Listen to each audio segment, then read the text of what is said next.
오늘 약속이라는 제목으로 말씀을 나누도록 하겠습니다.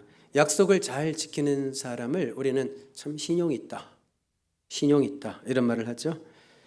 그렇지만 사람의 신용은 또 금세 변하기도 합니다. 지난주에 제 온라인 뱅킹에서 메시지가 왔어요. 당신의 크레딧이 23점 올랐습니다. 굿뉴스죠? 크레딧이 23점 올랐대요. 그런데 불과 한 2달 전인가요? 제 크레딧이 20포인트 떨어졌습니다. 이런 또 얘기를 들었었습니다. 이렇게 우리의 신용은 왔다 갔다 합니다. 자, 여러분, 이게 사람입니다. 변하는 게 사람입니다. 어떤 분은 그런 표현을 하더라고요. 하나님이 인간에게 주신 최대의 특권이 변덕이다. 동의하십니까? 저는 이 말이 엄청 위로가 되던데요. 뭐가 그래가 아니라 엄청 위로가 되더라고요. 하나님이 인간에게 주신 최고의 특권이 변덕이다. 나는 왜 이 모양일까? 너무 이렇게 힘들어하지 마십시오. 그게 원래 하나님이 그렇게 만드셨습니다. 저와 여러분을. 그렇지만 우리가 바라는 인간적인 이상적인 인간상은 있겠죠.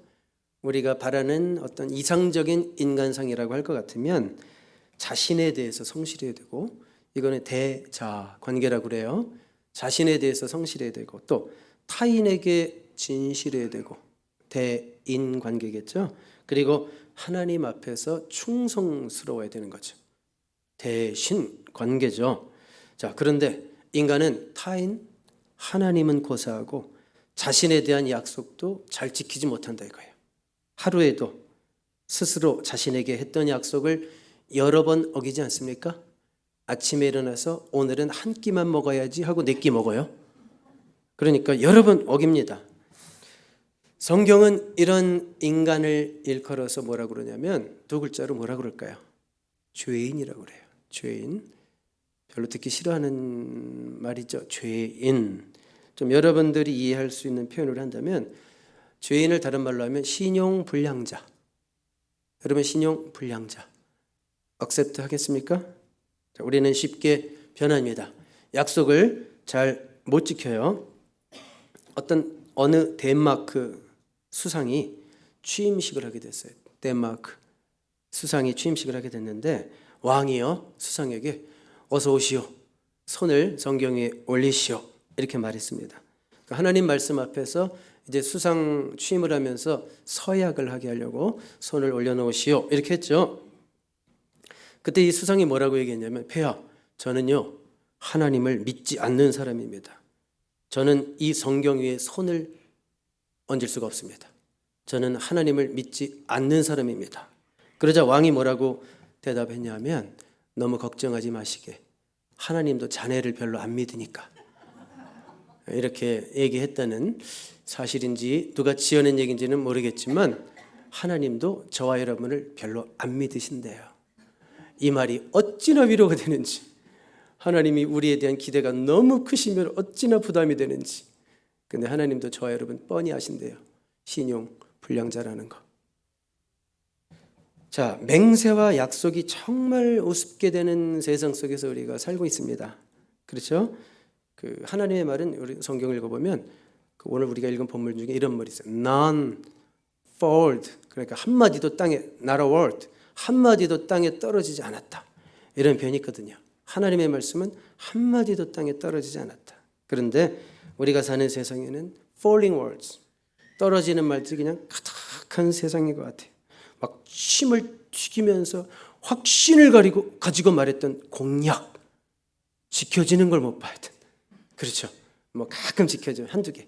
또 그거 가지고 공치사에 또 1-2개 지킨 거 가지고 98개는 지키지도 못해놓고, 그 땅에 떨어지는 말들이 너무 많습니다. 누군가는 그러죠. 평생, 내 남은 평생 당신만을 사랑할게요. 이래놓고 1년 만에 헤어지죠. 1년도 봐준 거예요. 요즘은 6개월 만에 헤어지죠. 교회에서도 변덕스러운 충성 맹세를 하는 사람들이 얼마나 많습니까? 꼭 저분만 하나님 믿는 것 같아. 얘기하는 거 보면 저분이 교회를 다 할 것 같아.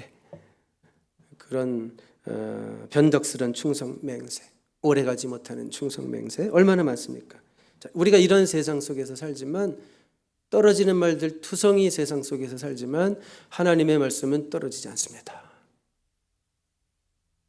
속으로 제가 살살 얘기하니까 여러분들도 아멘 하셨나요? No falling words. 하나님의 말씀은 떨어지지 않습니다. 아멘이죠. 자, 하나님은요, 그러니까 약속을 지키시는 하나님이십니다. 하나님은 약속을 지키시는 하나님. 오늘 우리가 읽은 본문 가운데 하나님이 약속하신 대로 행하셨다라는 말이 3번 나와요. 다시 볼까요? 한번 보세요. 이어서 보세요. 여호와께서 이스라엘 조상들에게 맹세하사 주리라 하신, 약속하신 온 땅을 이와 같이 이스라엘에게 다 주셨으므로 약속하신 것을 지키셨다. 그런 표현이죠. 44절에도 여호수아 21장 44절에도 여호와께서 그들의 주위에 안식을 주셨을 때 그 조상들에게 맹세하신 대로 하셨으므로 그랬고요. 45절도 볼까요? 같이 읽어봐요. 시작. 여호와께서 이스라엘 족속에게 말씀하신 선한 말씀이 하나도 남음이 없이 다 응하였더라. 그렇죠. failed 된 말씀이 하나도 없었대. Not one of all the Lord's good promises to Israel failed. 그러니까 한 말씀도 실패하지 않고 다 이루어졌대요.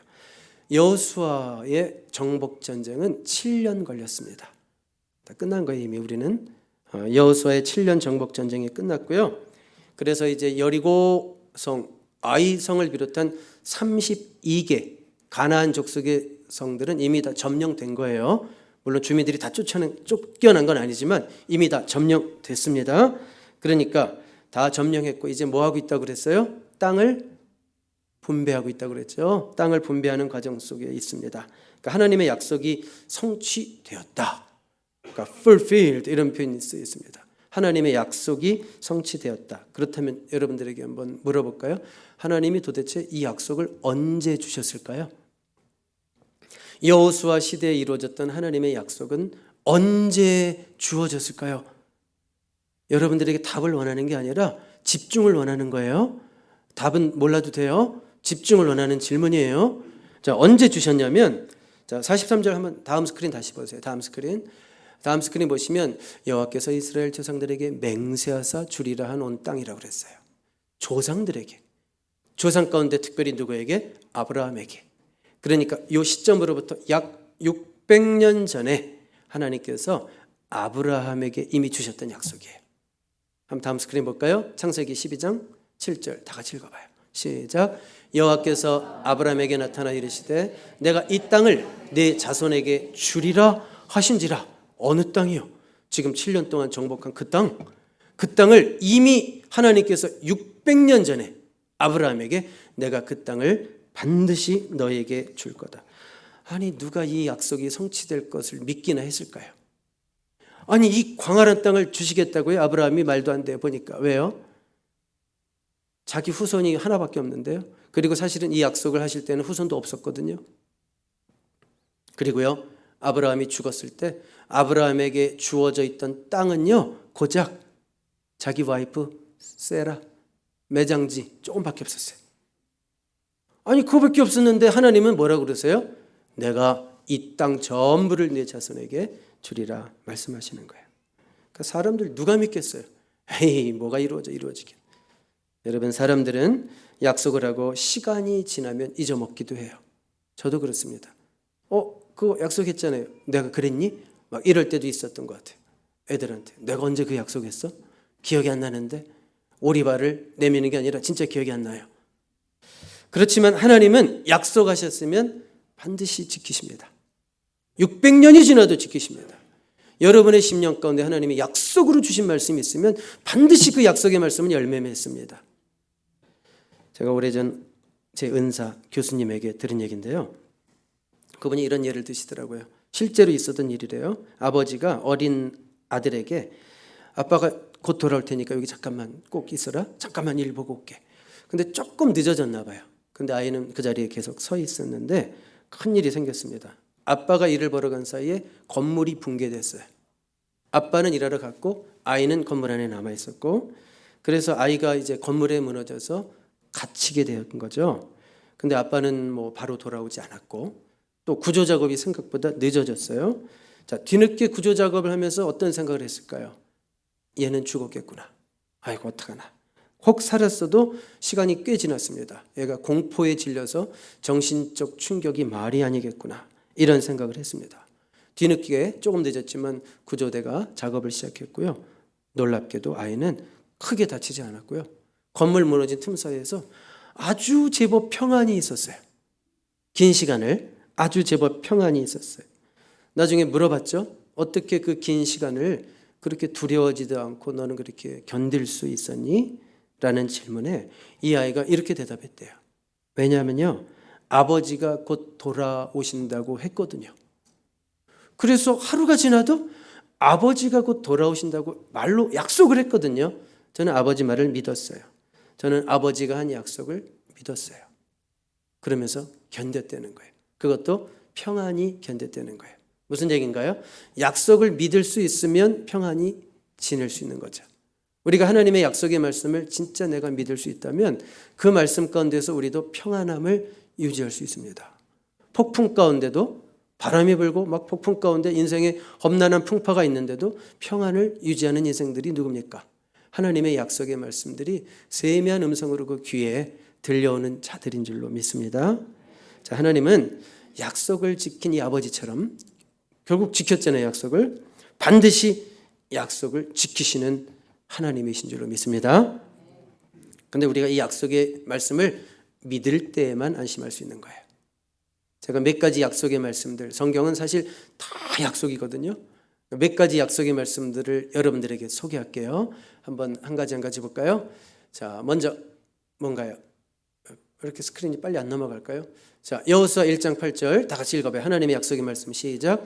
이 율법책을 내 입에서 떠나지 말게 하며 주야로 그것을 묵상하여 그 안에 기록된 대로 다 지켜 행하라.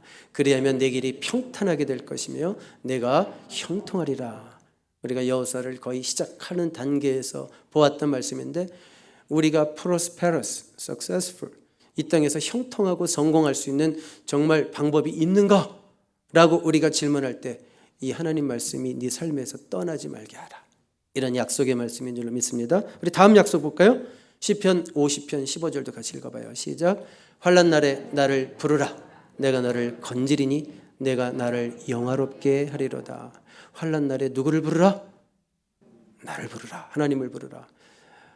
와이프만 부르지 말고 하나님을 부르라. 내가 너를 건지리니 분명히 말씀하셨습니다. 내가 너를 건지리니. 그 다음 약속의 말씀 볼까요? 잠언 16장 3절 시작. 너의 행사를 여호와께 맡기라. 그리하면 네가 경영하는 것이 이루어지리라. 왜 이렇게 안 이루어질까요?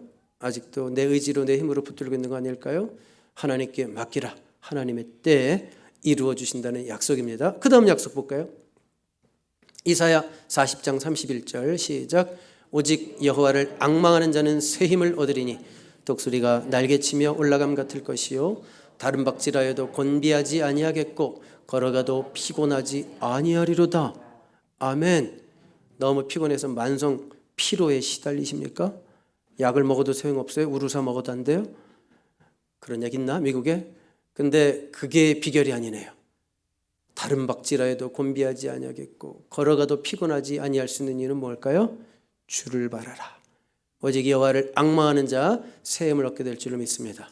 영이 잘된 같이 범사가 잘되고 강건한 축복이 저와 여러분의 삶 가운데 이루어질 줄로 믿습니다. 약속의 말씀이니까요. 또 하나님의 다른 약속. 예레미야 33장 3절 시작. 너는 내게 부르짖으라. 내가 네게 응답하겠고 네가 알지 못하는 크고 은밀한 일을 내게 보이리라. 보통 기도가 아니라 무슨 기도하라고 그랬어요? 부르짖으라. 뭐 하나님 귀가 먹었나 뭐 소리 지르고 뭐 맨날 이렇게 얘기하는 사람이 있죠. 소리 못 지르게 하는 사람들. 그것도 지나쳐요. 왜요? 성경에는 부르짖으라는 얘기도 있고 때로는 침묵으로 기도하라는 얘기도 있고 어떨 때 절박한데 소곤소곤 기도가 나와요. 내가 죽겠는데 여러분 골방에서 차 안에서 여러분 속이 터져 죽겠는데 하나님 이루어 주시든지 말든지 기도가 이렇게 나오던가요? 소리가 터져 나오죠. 그러니까 하나님 아시고 때로는 부르짖으라. 그러면 네가 알지 못하는 너는 예상도 못했던 내가 주는 응답이 있을 거야.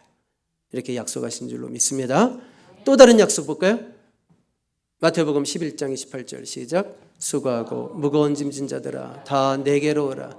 내가 너희를 쉬게 하리라. 아멘.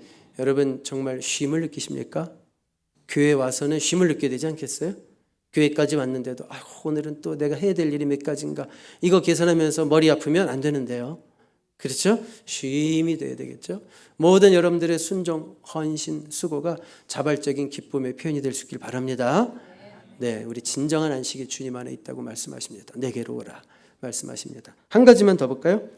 예수님의 약속 요한복음 15장 7절 시작. 너희가 내 안에 거하고 내 말이 너희 안에 거하면 무엇이든지 원하는 대로 구하라. 그리하면 이루리라. 아멘. 우린 후반부만 좋아해요. 무엇이든지 원하는 대로 구하라. 그리하면 이루리라. 이거 웬 떡이야? 이거 무슨 뭐 알라딘의 램프인가? 조건이 있네요. 근데 너희가 내 안에 거하고 내 말이 너희 안에 거하면, 우리가 주님 뜻 안에 살고 주님과의 교제 가운데 있으면 기도를 해도 꼭 주님이 기뻐하시는 기도만 하는 거 아세요? 그러니까 다 이루어지게 되는 거예요. 아멘. 네, 자 이런 약속들을 받습니다. 자, 근데 제가 지금 7가지를 소개한 것 같아요. 7가지 약속을 소개했는데 어떤 분들은 이 말씀을 보는 순간, 이야 너무 좋다. 내가 붙들어야 될 말씀이구나. 이렇게 생각하는 사람이 있는가 하면, 아유 나는 뭐 저런 약속의 말씀 없어도 얼마든지 이 땅에서 잘 살 자신 있어. 속으로 이렇게 말하는 사람도 있어요. 속으로 이렇게 말하는 사람들에게는 이 약속의 말씀들이 아무런 의미가 없어요. 그냥 글씨 활자에 불과해요. 아무 의미가 없어요.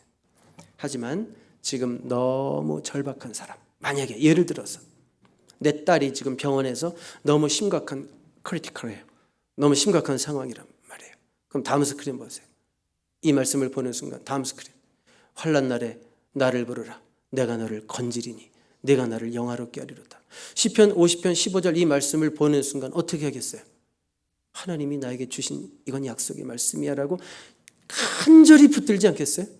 내가 절박하다면, 지금 내 앞길이 보이지 않고 통로가 보이지 않고 내 인생의 미래가 막연하고 이러다가 큰일 나는 거 아닌가 답답한 인생이 어느 날 이 말씀을 봤어요. 그가 하나님의 자녀라면 이 말씀을 정말 간절하게 붙들지 않겠어요? 자, 그러니까요, 성경에는 우리가 어떤 상황에서도 의지하고 붙들 수 있는 말씀으로 가득한 거예요. 어떤 상황에서도. 그리고 누구든지 붙들 수 있는 하나님의 약속의 말씀들로 가득합니다. 저는요, 손경민 씨 찬양이 제일 좋아요 라고 말하는 7살짜리 오설부터 그리고 95세가 된 노인까지 누구에게나 어떤 상황에서든지 의지하고 붙들 수 있는 하나님의 말씀으로 가득, 약속으로 가득 찬 것이 하나님의 말씀이라고요. 아멘입니까? 외로운 자에게는 세상 끝날까지 내가 너희와 함께하겠다. 얼마나 위로가 돼요. 아무도 나를 찾아주지 않아도 주님은 나를 한 번도 배신하여 내가 너를 고아처럼 버려두지 않겠다. 이 약속의 말씀이 들려올 때 얼마나 힘이 돼요. 사람들이 항상 내 곁에 많던가요? 나를 항상 좋아하던가요? 뭐 그냥 한때는 막 인기가 대단했는데 어느 날 보니까 아무도 없어. 뭐 그럴 때도 있잖아요. 그래도 예수님 뭐라고 그러세요? 내가 너를 고아와 같이 버려두지 아니하고 내가 세상 끝날까지 너와 항상 같이 할게. 충분하던데요. 사람의 위로가 없어도 이 말씀이 위로가 되니까. 병중에 있는 자에게는 시편 107편에 이런 말씀도 있어요. 그가 그의 말씀을 보내어 그들을 고치시고. 뭘 보내요? 하나님 말씀을 보낸대요. 병을 고칠 때. 병 고칠 때 의사만 보내는 게 아니에요. 하나님의 말씀을 우리에게 보내주신대요. 그 말씀을 듣는 순간 믿음이 생겨요. 예수님의 능력으로 나을 수 있겠구나. 말씀이 내 심령에 들어오니까 확신이 생겨요. 그 말씀대로 이루어질지어다. 예수님 말씀대로 믿음대로 될지어다. 병에서 회복되는 역사가 나타나는 거죠. 죄책감을 느끼는 사람이 있습니까? 그들에게는 하나님이 어떤 말씀을 주실까요? 다음 스크린 볼까요? 그러므로 이제 그리스도 예수 안에 있는 자에게는 결코 정죄함이 없나니. 예수 안에 있는 자에게는 정죄, condemnation, 죄 때문에 죽어 이런 게 없대요. 그리스도 예수 안에 있는 자에게는 결코 정죄함이 없다. 오늘 우리가 예배 시작할 때 어떤 찬양을 드렸어요? 첫 찬양으로 6월절 어린 양의 피로 나의 삶의 문이 열렸네. 더 이상 정죄함 없네. 나 주 보혈 아래 있네. 이런 찬양을 하면서 마음의 위로를 느끼셨어요? 아니면 뭔 놀이야 이거 어려워서 못 갔다 뭐 이러면서 했어요? 여러분 이런 찬양 그냥 하세요? 이 찬양 제가 그냥 고를까요? 누군가 여러분들 가운데 한 영혼이라도 정말 어떤 죄책감에 무거워서 짓눌린 마음으로 왔을지라도 이 찬양을 하는 순간 그렇구나.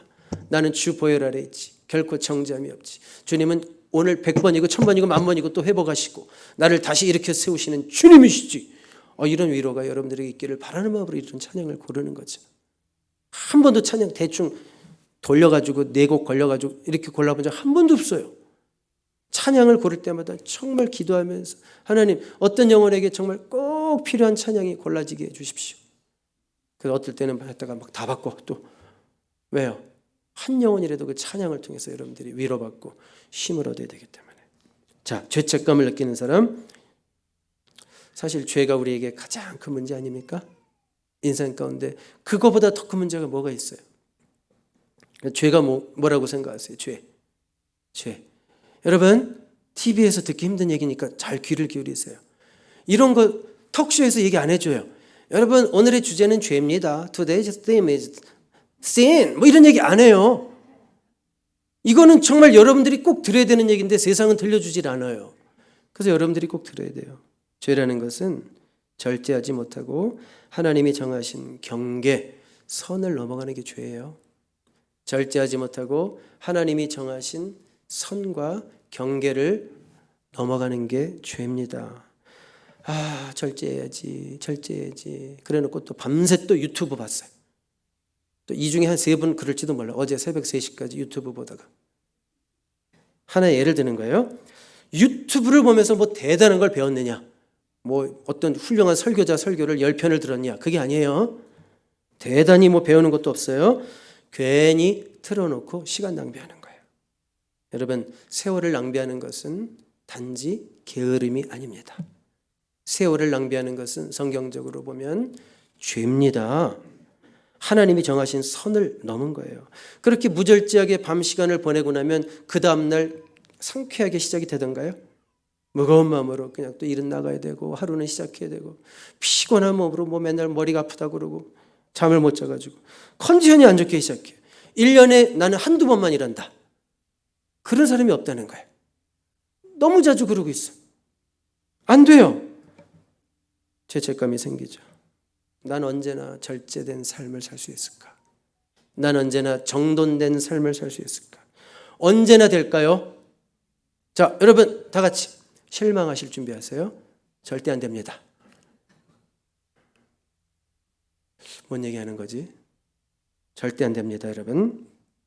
평생 안 될 겁니다.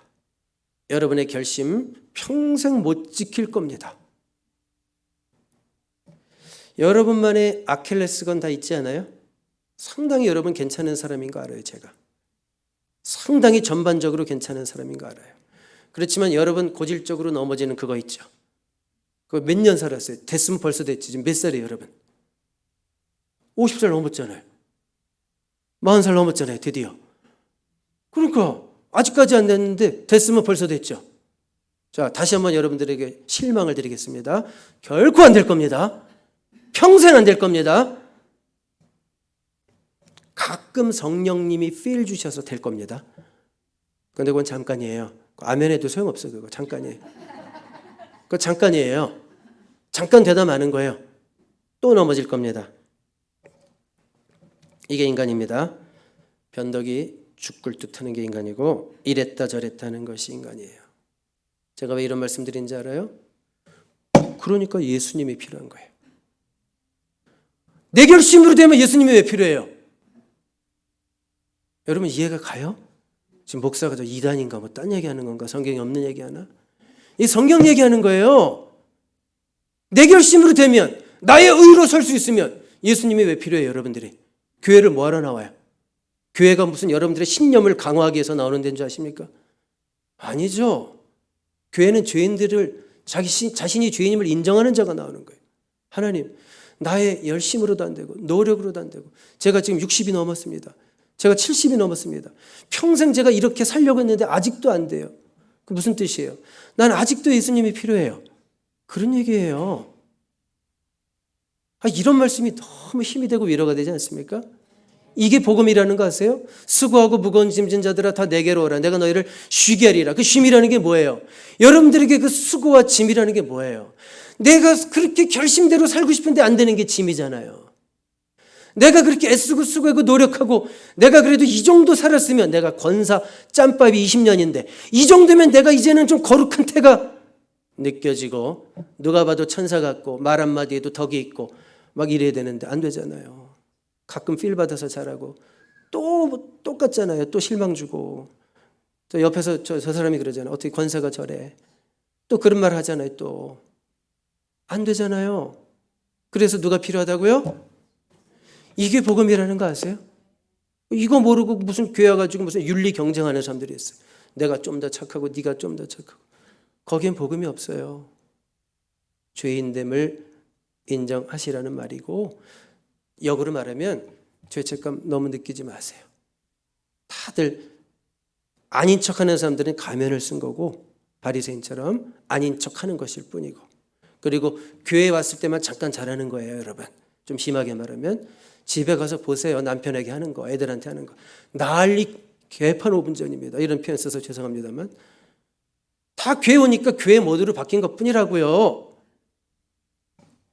자, 그러니까 어차피 당신의 선함, 잘남, 공로, 노력으로 하나님 앞에 우리는 의롭게 설 수가 없어요.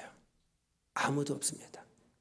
만약에 그게 되었다면, 인간이 그런 존재라면 하나님은 예수님을 이 땅에 보내시지 않았어요. 왜요? 우리 스스로 의롭게 설 수 있는 존재였다면 하나님은 예수님을 이 땅에 보내실 필요가 없었다고요. 근데 우리가 그럴 수 없는 존재이기 때문에 사도 바울조차도 오호라 나는 곤고한 사람이로다. 누가 이 사망의 죄에서 나를 구해줄 것인가? 이렇게 고백할 수밖에 없는 게 인간이기 때문에 우리 예수님이 오셔서 바울을 구원하셨고, 바울은 이제 고백하기를, 그래, 그러므로 이제 그리스도 예수 안에 있는 나에게는 결코 정죄함이 없다. 그 7장 바로 전에는 오라 나는 곤고한 사람이로다. 이 사망의 몸에서 누가 나를 구해줄까? 죄에 억눌려서 정죄감에, 죄의식에 억눌려서 정죄감에 비참하게 죽어가던 바울이 8장으로 오더니 갑자기 반짝였어요. 그래, 그러므로 이제 그리스도 예수 안에 있는 나에게는 결코 정죄함이 없다. 이렇게 된 겁니다. 자, 죄책감이 있는 자들에게는 어떤 말씀을 주셨어요? 하나님이 이 말씀을 주셨다고요. 로마서 8장 1절의 말씀 붙들고 어제 넘어졌을지라도 오늘 다시 그 못 지킬 결심 또 뻔뻔하게 하시기 바랍니다. 그걸 믿음이라고 그래요. 그 못 지킬 결심 뻔뻔하게 오늘도 다시 할 수 있는 거. 그게 믿음이라고요?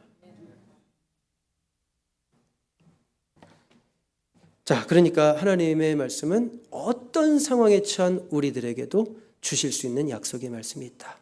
그런 말씀을 제가 드리고 있는 거예요. 다음 스크린 볼까요? 제가 오래전 버지니아에서 유학을 할 때 칼 디머라는 교수님께 요한복음 강의를 들었어요. 정말 저는 이분을 좋아했고 또 제가 이번에 조교로 또 이렇게 있었기 때문에 더 열심히 공부했던 기억이 있는데, 너무 제가 존경했던 교수님인데 작년에 부르심을 받으셨어요. 그런데 제가 그분을 좋아했던 이유는 그분이 신학교에서 저렇게 강의만 하는 것이 아니라 교수와 목회를 병행하는 분이었어요. 그러니까 목회도 하시고 교수도 하시고 또 한 가지 짭이 있었어요. 뭘까요? 테니스 코치까지 하셨어요. 그래서 그분의 강의는 딱딱하지 않았고 교회 현장과 강의실에서의 강의를 이렇게 잘 연결해 주는, 그냥 신학적 무슨 신학적 이런 얘기만 하는 게 아니라 정말 이 공부가 우리 교회 현장에서 어떻게 필요한지를 잘 연결해 주시는 그런 분이었는데, 제가 이분한테 들은 여러 가지 과목 중에 요한복음을 배웠어요. 요한복음. 그런데요, 요한복음 한 학기 내내 뭘 배웠는지 기억은 하나도 안 났고요. 오직 한 가지, 그분이 요한복음 14장 2절의 말씀을 가지고 간증했던 것만 기억에 남아있어요. 무슨 말씀일까요? 한번 다음 스크린 볼까요? 내 아버지 집에 거할 곳이 많도다. 내가 너희를 위하여 거처를 예비하러 가노니. 자, 이분이 이 말씀을 가지고 이제 간증도 하면서 학생들에게 도전을 하셨어요. 여러분, 우리가 이 땅에서 살다가 마지막으로 호흡을 하는 날, 여러분들은 어떤 말씀을 붙드시겠습니까? 이 말씀 아닙니까? 예수님이 친히 우리에게 주신 말씀, 내 아버지 집에 거할 곳이 많도다. Many rooms, dwelling places. 내가 너희를 위하여 거처를 예비하러 가노니. 그분은 목회 현장에서 임종을 앞둔 성도들을 많이 봤죠. 그러면서 항상 이 말씀을 전했대요. 임종을 앞둔 성도들에게는. 그러면 불안함에 어둡던 성도들의 얼굴이 환해지는 것을 여러 차례 경험했다고 말씀을 하셨어요. 자, 그렇잖아요. 그러니까 하나님 말씀은 우리가 이 땅에서 마지막 호흡을 하는 그 순간에도 붙들 수 있는 말씀이죠. 그렇죠? 우리가 이 땅에서 살아가는 날 동안 모든 상황 속에서 붙들 수 있는 하나님의 말씀, 약속의 말씀이 있고, 또 우리가 이 땅에서 마지막 호흡을 하는 그 순간 와요. 나는 안 올 것 같죠? 옵니다. 그 마지막 순간에 붙들 수 있는 말씀도 있다는 거예요. 어떤 말씀 붙들고 가야 되겠어요? 내 아버지 집에 거할 곳이 많도다. 내가 너희를 위하여 거처를 예비하러 간다. 이런 말씀입니다. 자, 성경은 하나님의 약속의 말씀인 줄로 믿습니다. 다시 한번 할까요? 성경은 하나님의 약속의 말씀인 줄로 믿습니다. 그런데 이 하나님의 약속은요, 마치 뭐와 같냐면, 결론입니다. 이 하나님의 약속은 마치 약속 어음과 같습니다. 뭐라고요? 약속 어음은요, 현금화가 필요해요. 현금화. 그렇죠? 이 약속 어음을 현금화하는 유일한 비결은 믿음입니다. 이 약속 어음과도 같은 하나님의 약속의 말씀을 현금화할 수 있는 유일한 비결은 믿음입니다. 하나님의 약속의 말씀에 여러분들이 여러분들의 믿음으로 아멘 하셔야 된다고요. 그리할 때 그 약속의 말씀이 여러분의 삶 가운데 그 믿음과 결합해서 그대로 이루어지는 생명의 약속의 말씀이 되는 줄로 믿습니다. 기도하겠습니다. 하나님 아버지 감사드립니다. 이 약속의 말씀에 우리들 아멘으로 화답합니다. 이 약속의 말씀이 나에게 주신 약속의 말씀인 것을 내가 믿습니다. 이런 믿음이 없다면 성경은 나와 상관없는 종이 쪽지에 불과할 것입니다. 성경 속의 1000가지, 10,000가지 모든 약속들이 나를 위한 것임을 믿습니다. 이런 믿음으로 말씀을 보고 말씀을 붙들고 그 약속된 말씀 안에서 평안을 누리는 또 한 주간 되게 하여 주시옵소서. 예수님의 이름으로 기도드립니다. 아멘.